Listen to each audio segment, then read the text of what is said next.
After 8 days of chaos, cancellations and unattending luggage, also unending queues at airport, the government seems to have cracked a whip, or so it says, on IndiGo.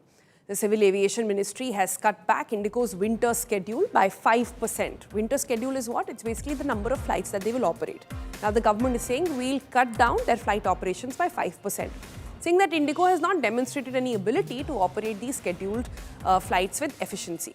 Now, sounds like a penalty, right? But a tough crackdown after days of delay, distress and disaster needs more, doesn't it? But here's the catch.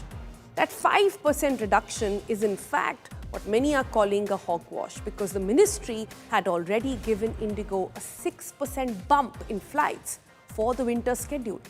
Let's break it down. What does this mean? IndiGo ran 14,158 weekly domestic flights this summer. For the winter, the DGCA cleared 15,014 weekly domestic flights. That's a 6% jump. The new winter schedule now came into effect on October 26th, just days before the new FDTL rules kicked in. From November 1st, remember, rules that require rest time for pilots, larger or maybe longer than what is currently the norm, but also putting it at baseline and at the same level as any international flight as well. Now, IndiGo's operational flights were increased, but the airline did not staff up, and the numbers didn't add up. November saw modest cancellations, but by early December, the mismatch exploded into a full-blown meltdown. Hundreds of flights that have been cancelled on every single day of December, and as per the new DGCA order, IndiGo will lose over 100 daily flights. This is not even matching with the number they were at before the winter schedule, by the way. But remember, even after what seems like a cutback in flight numbers, IndiGo still remains net positive compared to its summer, because the airline was gifted a larger schedule than it could handle in the first place. Who gave that clearance? That's the question we've been asking here on the program. Also, what's being sold as a punishment at this point? Is it really one, or is it a easy just a pacifying move that has been taken by the government to ensure that people stay calm, questions are not asked? At most, a correction, one can call it, after an over-optimistic expansion that set the stage for this crisis. Amit Bharadwaj joins us for the very latest on this. Amit, it's been crystal clear from day one that IndiGo was arm twisting its way into operating the flights and giving, running on rules that they wanted, that were profitable for IndiGo, profitable not for people like you and me who fly on these flights, profitable certainly not for the pilots who are fatigued and who urged for this marker or this rest time to be increased as well. Now, if you compare the 5% cut at this point, what is the rationale that the MOCA, that is the Ministry of Civil Aviation, is actually saying? Why did it stop at just 5%? Why haven't they cut off the entire winter schedule, which was higher? Sonal, very interestingly, a few days back when I had met Rammohan Naidu, the Civil Aviation Minister, I had asked him a very specific question. If you were, you understood that IndiGo did not had enough pilots to run its regular affairs, regular planned flights, why give them a winter schedule increment? And if that decision was taken, whether action will be taken against the DGCA officials who actually gave that increment or not, to which he said that we will investigate this matter. And eventually, a few days later, you have a situation where 5% cut has been done. Today, there's a crucial meeting to happen this evening as well, where several of the operators will be called, redistribution will be done. But IndiGo themselves also wanted to reduce the flights in order to be in a situation where they can actually sail through their ship. Sonal. All right. I also want to understand, Amit, from you, yesterday the deadline had been set by IndiGo to file a reply with DGCA. The reply that you have also flagged off is laughable, to say the least. It's a very generic statement that has been given out that this is what happened, that's why the cancellations took place. What is the status of the inquiry that the government said they will form, that a committee will sit upon and look into, an independent body really look into what happened? What is the status on that? Well, there are three fronts essentially, Sonal, which is working right now. First of all, the show cause notice that was issued by the FSD Director Operations RS Jamwal. So IndiGo had responded, the CEO of IndiGo as well as the COO, the Chief Operating Officer of IndiGo, who is also the accountable manager for the this airline operator. That issue is one where the action could be actually recommended by RS Jamwal, if at all. The number two is that formation of the high-level committee, which has 4 members. That committee has summoned the top officials of the IndiGo, including the CEO and the COO, tomorrow at 3 p.m. Along with this, the ministry is also holding high-level meetings with their senior officials to actually see whether IndiGo is able to handle the passenger load right now. All right. Amit, hold on to that thought. We're getting some more updates. I'll come right back to you. Just hold on. All right, news coming in on the very latest in the Goa fire tragedy. We are getting those visuals live on your screen right now, where bulldozers have been sent off and they seem to be at work at the Luthra's Vagator club. Now, bulldozer action at the Birch nightclub is what we are witnessing live on our screens at the moment. The backdrop to this, we all know that 25 people lost their life. 25 people, like I said, have lost their lives. Several others injured in the fire that took place at that club. My colleague Devesh joins us for the very latest on this. Devesh, we're looking at visuals where a JCB has gone inside. It's pulling apart the club quite literally over here, taking the infrastructure down as well. What is the strategy here by the government?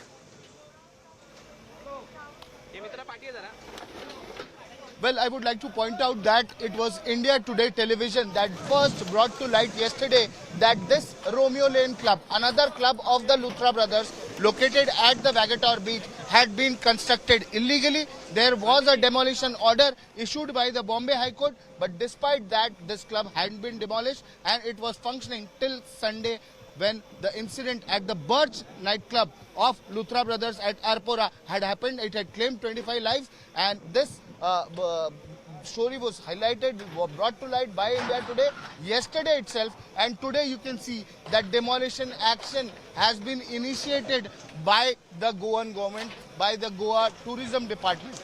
Remember, this illegal construction has been done on land belonging to the Goa Tourism Department, and despite illegally grabbing government land, constructing a club on wooden planks on the beach of Vagator at Goa, this club functioned for good 5 years. Who was protecting the Luthra brothers? Who was preventing action against their clubs? This club had been was operational till Sunday. Remember, Saturday night, fire engulfed the Birch by Romeo Lane nightclub at Arpora. 25 lives were lost, several others severely injured. But this club was functioning till Sunday afternoon. And now, after India Today highlighted this illegal construction by the same prime accused, the Luthra brothers, the illegal construction is being demolished by the Goa Tourism Department. So what was the Tourism Department doing? Yeah, but Devesh, I have a question here. I want to understand that the clearance as well, the clearance for the club also came from the government, is that correct? You've also been reporting that earlier there was some sort of objection posed by the panchayat, but the club did go on to get some clearance from the government. So the government is going on to bring it down on a clearance that they had only provided. Am I to understand that right? Well, see, this particular nightclub was located at Vagator. Similarly, like the Birch nightclub, where the fire took place, where the fire tragedy happened, this club was also, you can see it has been constructed on wooden planks on the beach itself. It has been constructed on the Vagator beach. I would ask my camera person to pan and show that the complete construction is of wood. It has been erected on wood, illegally erected on wood, on the beach, which is not allowed. And it is a land belonging to the Goa Tourism Department. So how are they functioning? Who was protecting them? who was not allowing, despite a Bombay High Court Goa bench order to carry out demolition on this property. There are activists who had complained to several authorities of the Goa government, but the action had not been taken. There was no action being taken. Who was protecting the Luthra brothers, who was protecting their clubs, illegal clubs in Goa, that also needs to be investigated. But here, a day after the India Today report, you can see the action has begun, and Goa government has initiated this demolition action. Right now, the demolition is going on the illegally constructed parts, which is on the beach of Vagator. This is a Goa tourism land. Devesh, two questions. Devesh, I want to come to you with two questions. Number one, how many more such clubs exist in Goa that are owned by the same Luthra brothers? And number two, I want to understand, do we have any idea from police on where the Luthra brothers are? Everybody by now knows the airline they took and where they landed. But despite that information, do we have any knowledge of where in Phuket are they, or have they gone somewhere else? Have the police managed to get any leads on them? Well, regarding the first question, there were 5 such properties owned by the Luthra brothers in Goa, of which 3 were nightclubs, 1 was a restaurant and 1 a cafe. So 3 nightclubs was there. One was Birch by Romeo Lane, where the fire tragedy happened. Second is this one, Romeo Lane, which is a bigger property, much bigger than the Birch property. This is a much bigger property. It starts from the hilltop and comes down till the beach, and it has been constructed illegally. For the second question that you asked, that any idea regarding where the Luthra brothers are presently. So IG Varsha Sharma from Goa Police just briefed media about it, and she said that police is taking all possible action, all possible channels are being used so that the Luthra brothers could be traced in Thailand. They were in Thailand, they landed in Thailand, and authorities are in touch with the Interpol through the CBI, which is the Apex Investigation Agency. Interpol has been alerted. A blue corner notice has already been issued to trace and get details of the Luthra brothers on where are they located. And a while ago we spoke to senior topmost official of the Goa Police and checked regarding if the Luthra brothers were detained in Thailand, but that is not true. That was told to us that was not true. Attempts were being made to trace them, and further with the help of Thailand authorities and further with the help of Interpol, they could be brought back, they can be brought back, and attempts are being made to detain and bring them back to the country so that they could face law, they could face justice for the death of 25 innocent citizens. Remember, 23 of them died in the basement because they suffocated to death. 2 of them charred to death. So who was responsible for death of Who's these responsible 25%? for that? Devesh, also I'm thinking we are just nearing the Christmas season.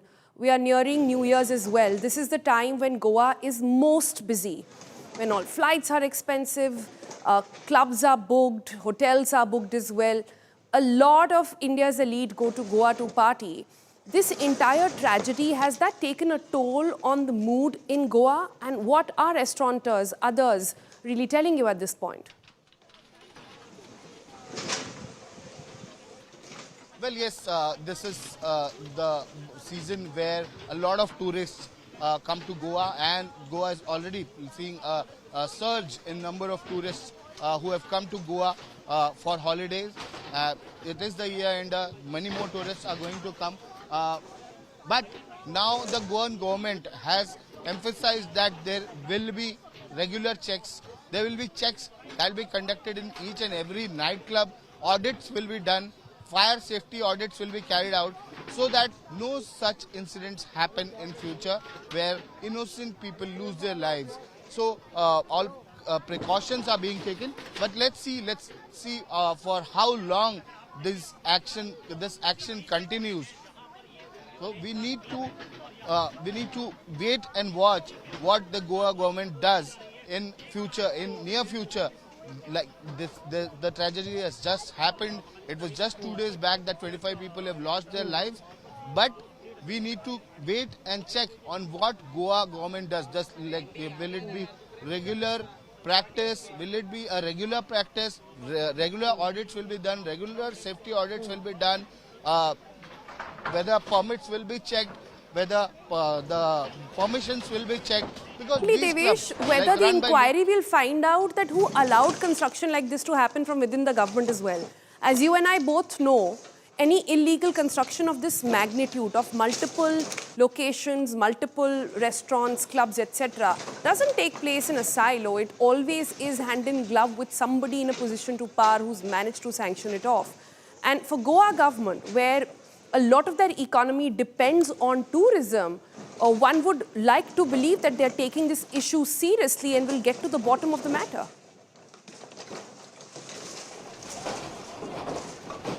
Well, exactly. Who was the person, who was the high and mighty person that was protecting these Luthra brothers?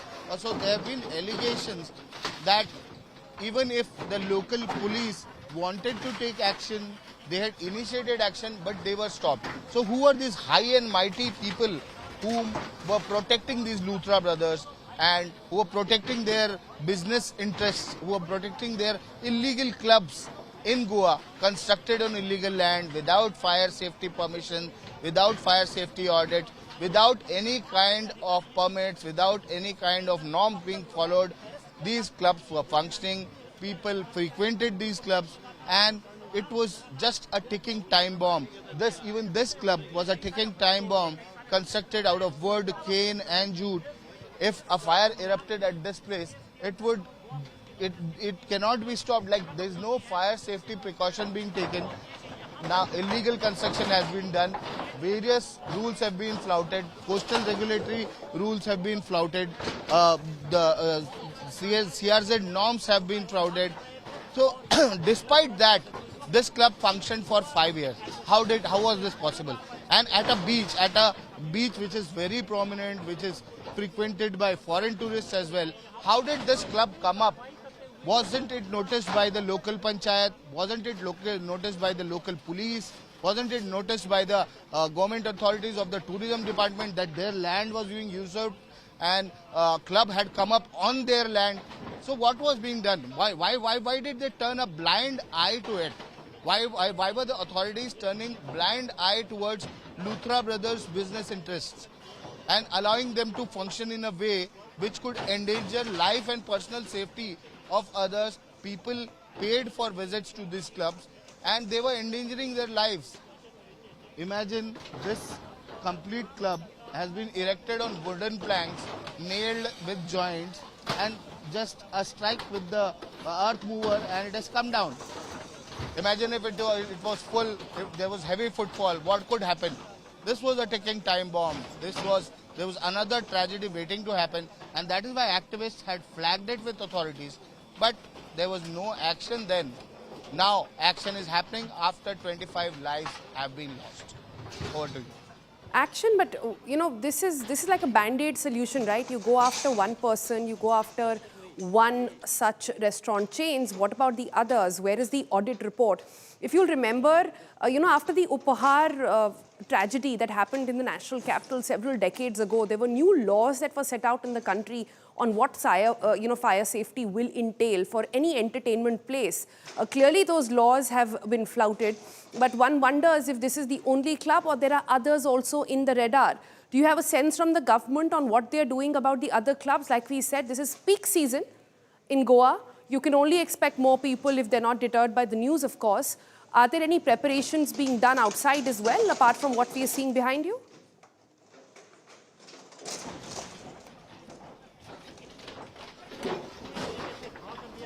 Well, yes, there are many. Government of Goa needs to work on this, needs to work and carry out a detailed audit of all the clubs that are located across Goa, of all those clubs that are located across Goa, so that no such incidents happen, no such tragedies happen, and people's lives are not lost.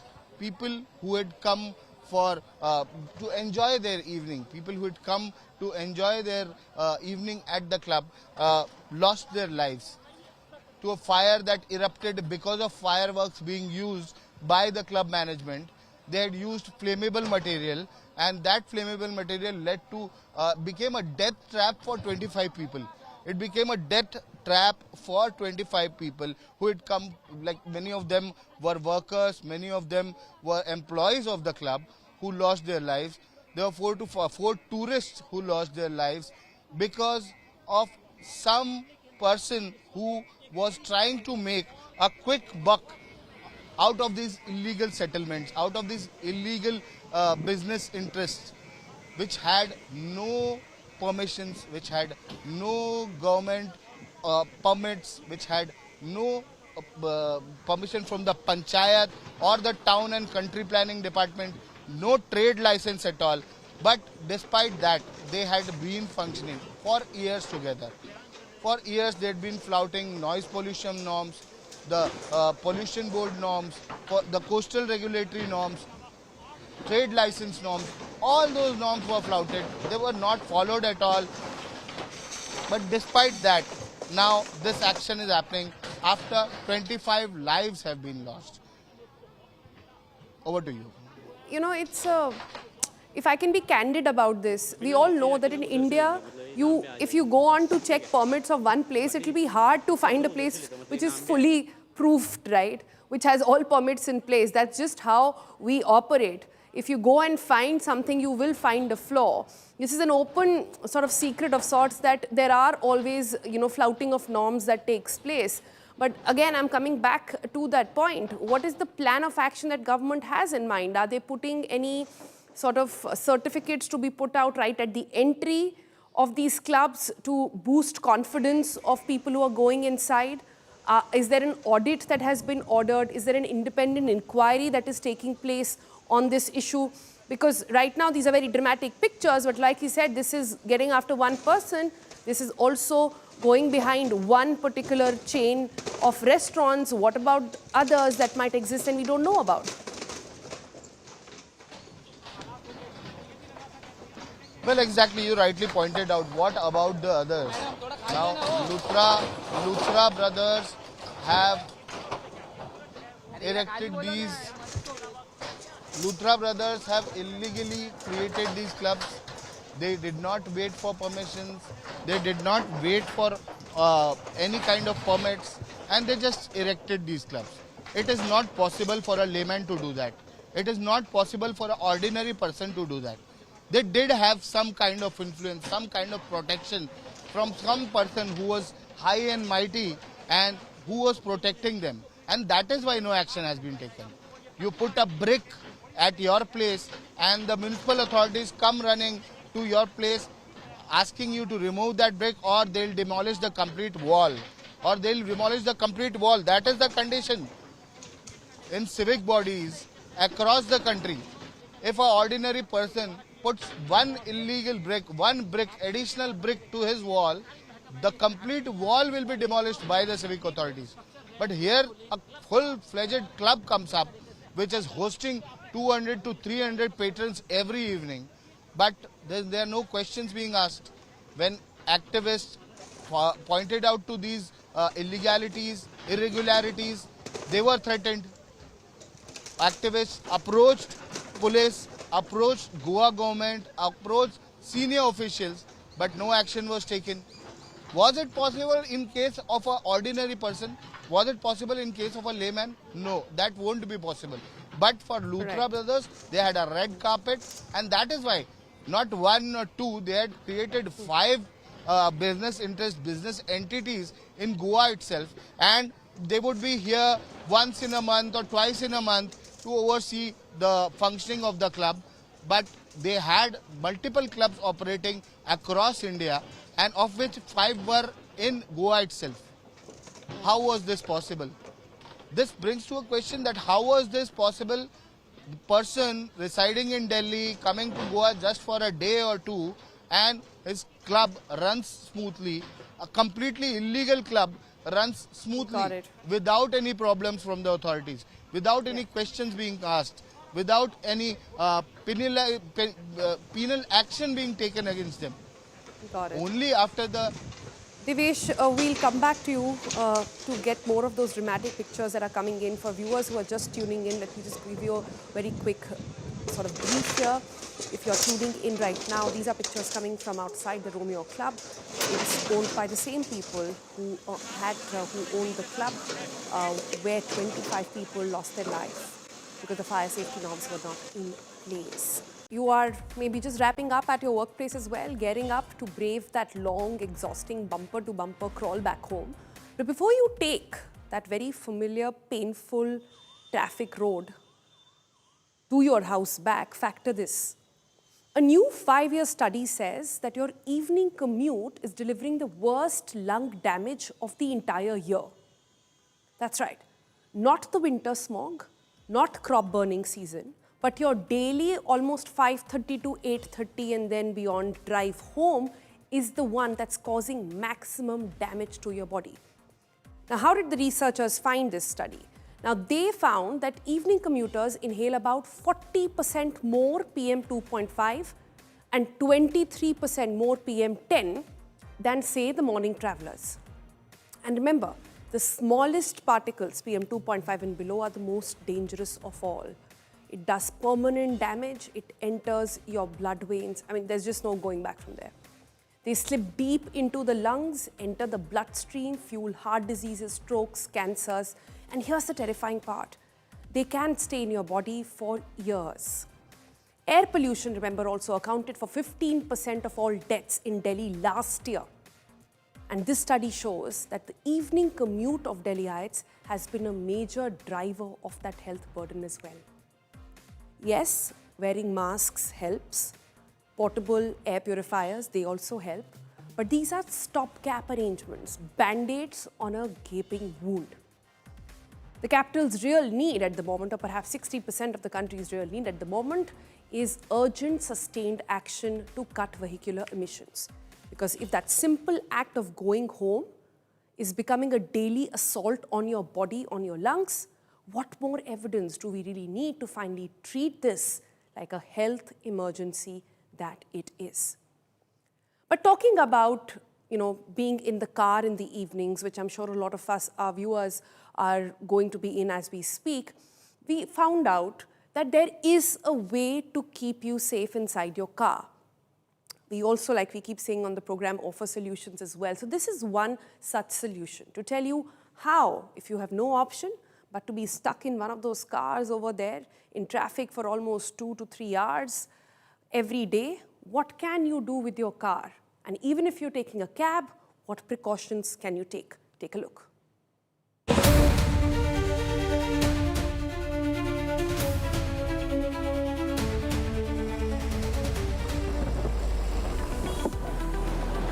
By now, if you've been listening to the experts and not just the internet, you already know that vehicular pollution is the leading cause of toxic air in Delhi and in other metros as well. But most of us do this. We get inside our cars and we take off our mask, thinking that somehow pollution won't get inside. In this video, we are going to tell you why that's not the case and why air purification inside your car, in which you spend 2 to 4 hours sometimes in a day, is perhaps the most underrated issue in urban India. First up, understand that exhaust fumes like NO2, carbon monoxide and fine particles from other cars, trucks and buses all around you enter your car. A simple window does not block it. Your car is not airtight. The goal is to make it airtight for purification to happen. Let's get into how.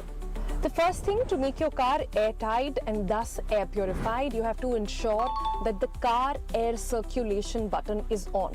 Let's show you where that is. It's this little thing right here. If you press it, then the air inside the car keeps circulating and it blocks any outside air from entering. This is a simple tool, especially for those who are taking cabs. Number 2, most common cars have built-in clean air option. But remember, they were not designed for AQI going up to 800 to 1000. They do not, in most cases, filter PM2.5 or PM1. So what you have to ensure is that your car has a HEPA filter 13 or anything above. Without HEPA filter 13 or above, your PM 2.5, PM 1 do not get blocked, and it's not giving you clean air. Now, if your car does not have an inbuilt HEPA 13 or anything above, what you need is an attachment or an external air purifier to be added to your car. But remember, these are small devices. Don't look for a cheap one and a small one. It has to match the capacity and the volume of the car. The cabin size has to match your air purifier. Match those details before buying. If all of this is too much for you, too many gadgets, or you are perhaps one of those who's constantly in and out of cabs, your best friend still is the very cheap and affordable N95 or N99 mask. But that's as long as you remember to wear it.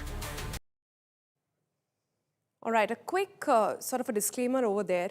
You want to make your car airtight, but not in the long run, because that can lead to a lot of carbon dioxide and carbon monoxide sort of being inside the car, trapping, and it can take away lives as well. This is for that period where you are stuck in traffic and you don't want combustion to enter. So remember that and do. The reality of the times we stay in, we have to get air purifiers for your car if you can. Let me welcome our guest at this point. Joining me is Mr.